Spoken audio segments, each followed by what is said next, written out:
Assalomu alaykum do'stlar. Bugun sizlar bilan yana yangi videoda ko'rishib turibmiz. Bugungi mavzumiz yana qabul jarayonlari haqida bo'ladi. Bilasiz, mana onlayn hujjat topshirish haqida video joylagan edik. Aynan ushbu video orqali siz qanday hujjat topshirishni bilib olishingiz mumkin. Onlayn hujjat topshirish bo'yicha bir qancha savollar bizga kelib tushdi va mana shu hujjat topshirish jarayonining birinchi bosqichi, ya'ni birinchi qismi bo'yicha eng ko'p tug'ilgan savollarga bugun javob berishga harakat qilamiz. Albatta, videoni ko'rishdan oldin kanalimizga obuna bo'lib, qo'ng'iroqcha belgisini bosib qo'ying va sizga eng muhim yangiliklar va xabarlar berishda davom etamiz. Demak, savollarga javob berishni birinchi tillik bilan boshlaymiz. Demak, birinchi savolimiz 11-sinflarning hali imtihonlari tugamadi. Demak, ya'ni diplom chiqmagan, hali attestat chiqmagan. Shu holatda biz hali imtihonlarimiz bor. Qachon ro'yxatdan o'tishimiz kerak degan savol yo'llatdilar. Demak, bu savolga javob hujjat topshirish muddati 25-iyundan 25-iyungacha va bu davrda siz xohlagan paytda topshirishingiz mumkin, chunki hozirgi bu yilgi bitiruvchilar hujjatlari avtomatik ravishda tizimga yuklanadi va siz hech qanday ma'lumotlar kiritishingiz shart emas o'zingizni o'sha tugatgan joyingiz haqida. Shuning uchun xohlagan paytda ro'yxatdan o'tishi mumkin. Aynan 11-sinf mana shu yil bitirgan demak o'quvchilar, undan tashqari ulardan to'lov undirilmaydi. Shuning uchun albatta siz talaba bo'lmoqchi bo'lsangiz, mana shu 25-iyunga qadar ro'yxatdan o'tgan bo'lishingiz kerak. 25-iyun o'tgandan keyin siz aynan davlat OTMlariga, ya'ni davlat universitetlariga o'qishga topshirish imkoningiz bo'lmaydi. Shuning uchun eng birinchi qiladigan ishimiz 25-iyungacha qadar biz ro'yxatdan o'tib qo'yishimiz kerak bo'ladi. Demak, bu juda ham muhim. 6-dan o'tmay qoldi. Hamma narsa yaxshi edi. 7-8 ga o'tadimi? Ya'ni bu o'sha hujjat topshirishdagi qadamlar haqida savol berilyapti menimcha. Keyingisi esa fanlar majmuasini belgilagandan keyin yo'nalishni ham tanlash kerakmi? O'sha payt chiqadi-ku fanga oid yo'nalishlar. Demak, hozir ikki bosqichda amalga oshirilyapti qabul jarayoni. Shuning uchun demak, hozir ko'rgan bo'lsangiz mana bunday ko'rinishda hujjat topshirilyapti. Ya'ni birinchi, ikkinchi, uchinchi, to'rtinchi, beshinchi qadam va 6-qadam oxirgisi bo'ladi. Mana shu 6-qadamni siz bajarib bo'lsangiz, siz hujjat topshirgan hisoblanasiz. Ya'ni 7 va 8lar esa bu keyinchalik qilinadigan ishlar. 25-iyungacha mana shu 6-qadamgacha bo'lgan jarayonni hammasini qilib bo'lgan bo'lishingiz kerak. 7 va 8 esa iyul oyidan keyin ochiladi. Shuning uchun nimaga mana 7 ga menga o'tmayapti, 8 ga o'tmayapti degan savollar tug'ilishi mumkin. Aslida bu hech kimga ochilmaydi, faqatgina iyul oyida, ya'ni testga kirib chiqilgandan keyin, hamma testga kirib chiqqandan keyin 7 va 8-bo'limlar ham ochiladi va siz o'zingizni tanlagan fanlarga mos yo'nalishlar va universitetlar tanlashingiz mumkin bo'ladi. Lekin hozir bu ishlar amalga oshirilmaydi. Demak, aytganimizda 25-iyungacha mana shu 6 ta qadamni amalga oshirgan holda siz hujjat topshirishingiz kerak bo'ladi. 7 va 8 esa keyinchalik amalga oshiriladi. Demak, bu bo'yicha menimcha tushunarli bo'ldi. Keyingi savol, tanlash fanlari orasida ijodiy imtihon ham bo'ladimi? Jurnalistikaga topshirmoqchi dedim yoki sportga topshiruvchilar qaysi fanlarni tanlashi kerak degan savollar kelib tushgan. Demak, bu savollarga ham javob beramiz. Yo'nalishlar, fanlar majmuasi bizda Telegram kanalimizda joylangan. Demak, ushbu Telegram kanalimiz ham pastda yozilgan bo'ladi yoki mana ekranda adresi yozib ketilgan. Mana shu kanalga ulansangiz, biz bu yerda aynan qaysi yo'nalishlarda qanaqa fanlar majmuasini tanlash kerakligi va qaysi fanlar ketma-ketligi bo'lishi keltirib o'tilgan. Bilasiz, 2 ta asosiy fan va 3 ta umumiy fan bo'ladi bu yerda. Mana shu jadvalni ko'rib chiqqan holda siz aynan qaysi yo'nalish uchun qanaqa fanlar tanlashingiz kerakligini bilib olishingiz mumkin. Shuningdek, ba'zi bir mana bu sport jurnalistika yo'nalishlarida ijodiy imtihon ham bo'lib o'tadi. Shuning uchun bu yo'nalishlarda ijodiy imtihon bor holda tanlashimiz kerak bo'ladi. Va shu tarzda demak, fanlari mos bo'lgan, bir-biriga mos bo'lgan 5 ta yo'nalishni xohlagan universitetimizdan, asosiysi fanlar bir xil bo'lgan holda 5 tagacha yo'nalishni biz tanlashimiz mumkin bo'ladi keyinchalik. Va ushbu Telegram kanalimizga ham obuna bo'lib qo'ying. Bu yerda batafsil yana ma'lumotlar berishda davom etamiz va qo'shimcha savollaringizga ham javob berishimiz mumkin bo'ladi. Hop, keyingi savol, menda nomerim o'chib ketgan, parolim yangi, nomer kiritsam, parolingiz xato deyapti. Shunga o'xshash, demak raqam o'chib ketgan, avval ro'yxatdan o'tgan, lekin hozirgi kunda ushbu raqamga ega bo'lmagan holdagi savollar ko'p tushyapti. Bu holatga ham demak yechim bor. Buning uchun sizda agar o'zingiz eski raqamingiz va parolingizni eslasangiz, siz kirib raqamni o'zgartirish bo'limidan bemalol raqamingizni o'zgartirishingiz mumkin yoki bo'lmasa parolni tiklash bo'limidan agar parol esdan chiqqan bo'lsa, parolni tiklash yozuvi ustiga bosib parolingizni tiklashingiz mumkin bo'ladi. Shuningdek, agar sizda raqam o'chib ketgan, u raqam parolni ham esingizda bo'lmasa, unda MyGov.uz ga kirib yoki OneID ga kirgan holda bemalol ro'yxatdan o'tishingiz mumkin. Demak, OneID ga kirgan holda mana bu yerdan OneID orqali kirishni bosib, xohlasangiz o'zingizni login parolingiz yoki mobil ID, ya'ni aynan ro'yxatdan o'tgan o'zida raqamz orqali kirishingiz ham mumkin yoki mana area orqali yoki QR kod orqali ham yoki telefoningizda OneID bo'lsa, u orqali mana bu QR kod orqali ham kirishingiz mumkin bo'ladi. Xullas bir nechta yo'llar bilan siz o'z raqamingizni o'zgartirib akkauntingizga kirishingiz mumkin bo'ladi. Kirish uchun emas, shunchaki demak 10-sinflar o'qishga topshirish mumkin emas, chunki ularda attestat yoki maktabni tugatganlik haqida hujjat yo'q. Shuning uchun ularga ruxsat etilmaydi va sizga ruxsatnoma chiqarilmaydi. Keyingi savol, nega IELTS sertifikatim ko'rinmayapti? Demak, IELTS sertifikat ko'rish uchun siz birinchi o'rinda o'zingiz tizimga yuklashingiz kerak bo'ladi. Demak, ya'ni mana bu xalqaro sertifikatlar, 4-qadamda xalqaro sertifikatlar bo'limi bor. Shu yerda mana plus belgisi turibdi. Burchakda mana shuni bosgan holda siz sertifikatni, demak mana bu turini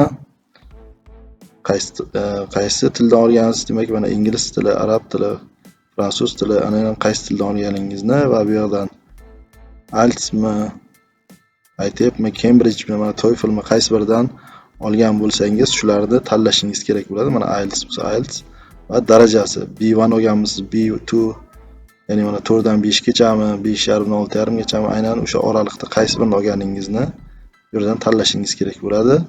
Bu yerda esa sertifikat raqami, seriyasi mana hammasini albatta o'zingizning sertifikatingizdan, buning hammasini demak sertifikatingizni o'zidan olib yozish. Bu ma'lumotlar hammasini o'sha sertifikatning o'zidan, ya'ni mana sertifikatga berilgan sana va seriya raqamlarini aniq to'g'ri ko'chirgan holda kiritishingiz kerak bo'ladi. Shuningdek, uni rasmini 2 megabaytdan oshmagan holatdagi rasmini yoki PDF, JPEG, PNG formatda mana bu yerdan bosib, bir fayl ustiga bosib yuklab olishingiz kerak bo'ladi va saqlashni bosasiz.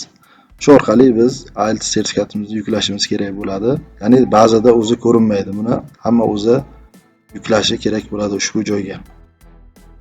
Hop, keyingi savol, demak IELTS kiritdim, lekin tekshirilmoqda deyapti. Shunda u qancha muddat tekshiriladi? Tekshirilmasdan qolib ketmaydimi degan savol berilgan.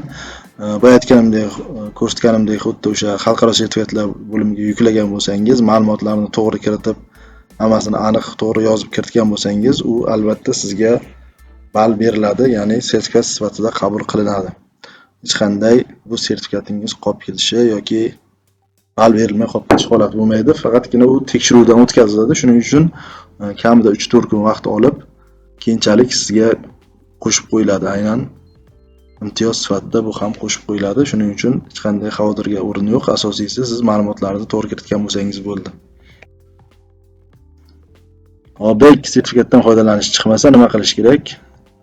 Menda ingliz tilida sertifikat bor, lekin foydalanish degan joyi yo'q.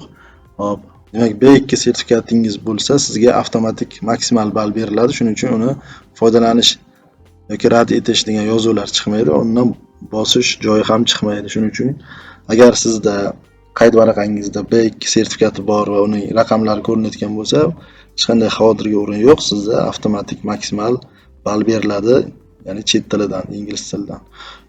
Shunday ekan, bu yerda tanlash yoki boshqa yozuvlar chiqmaydi va avtomatik sizni milliy sertifikatlar yoki milliy imtiyozlar joyida ko'rinib turadi bu. Keyingi savol, ro'yxatdan o'tdim, lekin qachon imtihon sanasi va manzili keladi? Ko'pchilik beradigan savol.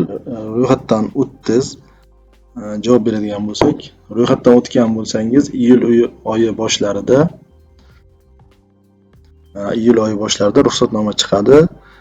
Bu bo'yicha yana kanalimizda to'liq ma'lumotlar beriladi. Nima uchun hozir bizga aniq emas, chunki 25-iyungacha hamma hujjat topshirib bo'lgandan keyin aynan o'sha mutasaddilar hammani test bo'ladigan joylarga ajratib chiqishlari kerak bo'ladi. Bu biroz vaqt oladi. Shuning uchun aynan bizga birdaniga test qachon bo'lishi, qayerda bo'lishi haqida ma'lumot berilmaydi. Chunki bu hali tayyorlanmagan, hech kimni qayerda test bo'lishi hali hech kimga ma'lum emas. Shuning uchun mutasaddilar hamma ma'lumotlarni olib, ularni tizimlashtirib, kim qayerda qachon test topshirishini aniqlab, uni ro'yxat qilib chiqishadi va buni keyinchalik biz yuklab olishimiz mumkin bo'ladi. Aynan kanalimizda bu haqda ham ma'lumot beramiz keyinchalik. Keyingi savol, ro'yxatdan o'tish uchun o'zim nomiga olgan sim karta bo'lishi kerakmi? Yo'q, shart emas. Lekin raqam juda ham kerak bo'ladi, chunki keyingi bosqichlarda ham aynan shu raqamni ishlatasiz, chunki unga kelgan SMSlarni kiritishingiz kerak bo'ladi.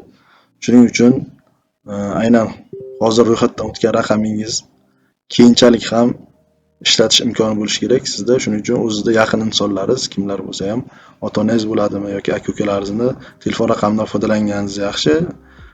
Chunki keyinchalik muammo bo'lishi mumkin agar o'sha telefon yo'qolib qolsa yoki raqam yo'qolib qolsa. Shuning uchun o'zingizniki bo'lmasa ham bo'ladi, lekin o'sha nomer yo'qolib qolmasligi kerak. Hop, keyingi savol, agar xalqaro yoki milliy sertifikat yo'q bo'lsa nima qilamiz? Sizda sertifikat bo'lmasa chet tillardan, unda birinchi fan sifatida chet tilini tanlay olmaysiz. Ya'ni birinchi fani chet tili bo'lgan yo'nalishlarga hujjat topshira olmaysiz. Demak, bu yildan shunaqa o'zgarish kiritilgan va sizga bu avtomatik shu xabar beriladi. Shuning uchun sertifikatingiz bo'lmasa birinchi fanni chet tili tanlashning iloji yo'q va boshqa yo'nalishlarga topshirishingiz mumkin bo'ladi. Keyingi savol, Toshkent viloyati Nurafshon shahrida ham test o'tkaziladimi? Albatta, bu yildan Nurafshon shahrida ham test o'tkaziladi, Toshkent viloyatida o'tkaziladi. Siz Toshkent viloyatini tanlasangiz, Nurafshonda ham qo'yilishi mumkin. Sizga agar yaqinroq bo'lsa, aynan o'sha Nurafshon shahrida ham test topshirishingiz mumkin bo'ladi. Demak, keyingi savol, yo'nalish fanlarini test hududini o'zgartirsa bo'ladimi? Ha, demak, agar siz noto'g'ri yo'nalish fanlarini tanlab qo'ygan bo'lsangiz, o'zingiz tayyorlamagan fanlarni tanlab qo'ygan bo'lsangiz yoki kimdir maslahat berib boshqa yo'nalishdan fanlarni tanlab qo'ygan bo'lsangiz, 25-iyungacha, demak, xohlagancha o'zgartirib qo'ysangiz bo'ladi. Hech qanday cheklov yo'q. Agar siz to'lov qilgan bo'lsangiz ham qayta to'lov qilish shart emas. O'sha bitta to'lov orqali siz xohlaganingizcha o'zgartirsangiz bo'ladi, chunki to'lovni siz testga kirish uchun qilasiz. Ya'ni yo'nalishlarni qayta tanlaganingiz uchun emas, yo'nalish tanlaganingiz uchun emas, faqatgina o'sha bir marta testga kirganingiz uchun qaysi yo'nalish tanlasangiz ham bir marta testga kirasiz. Shuning uchun ham to'lovni ham bir marta qilinadi. Bunga hech qanday cheklov yo'q, bemalol uni tanlab o'zgartirishingiz mumkin. Faqat 25-iyungacha kiritgan ma'lumotingiz oxirgi bo'lib saqlanib qoladi. Shuningdek, yana bir ma'lumotni aytib ketishim kerak. Agar siz qaysi fanlarni tanladim deb ikkilanayotgan bo'lsangiz, buni ham bilish oson. Ya'ni ushbu MyO'z saytiga kirgan holda, o'zingizning shaxsiy kabinetingizga kirgan holda, bu yerdan mana bu yerda arizalarim bo'limiga kirishingiz kerak bo'ladi va mana shu ariza raqami turgan bo'ladi. Bu yerdan mana bu yashil knopka ustiga bossangiz,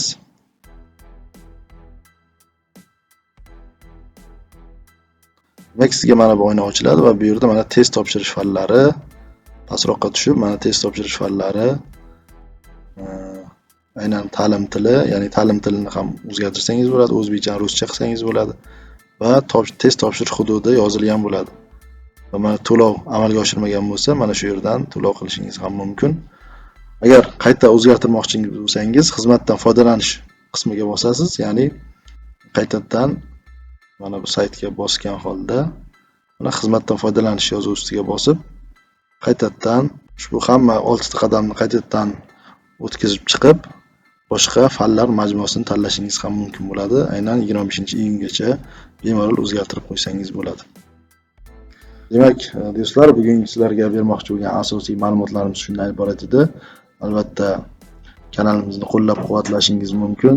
Kanalga obuna bo'lib, like bosib va xohlasangiz donat qilib, aynan savollarga javob berishimiz uchun donat qilib ham qo'llab-quvvatlashingiz mumkin. Albatta, keyinchalik yangi videolarimiz chiqarish uchun ushbu qo'llab-quvvatlovlar, donatlar orqali yordam berishingiz mumkin bo'ladi. Savollaringiz va takliflaringiz kommentariyalarda kutib qolamiz. E'tiboringiz uchun rahmat.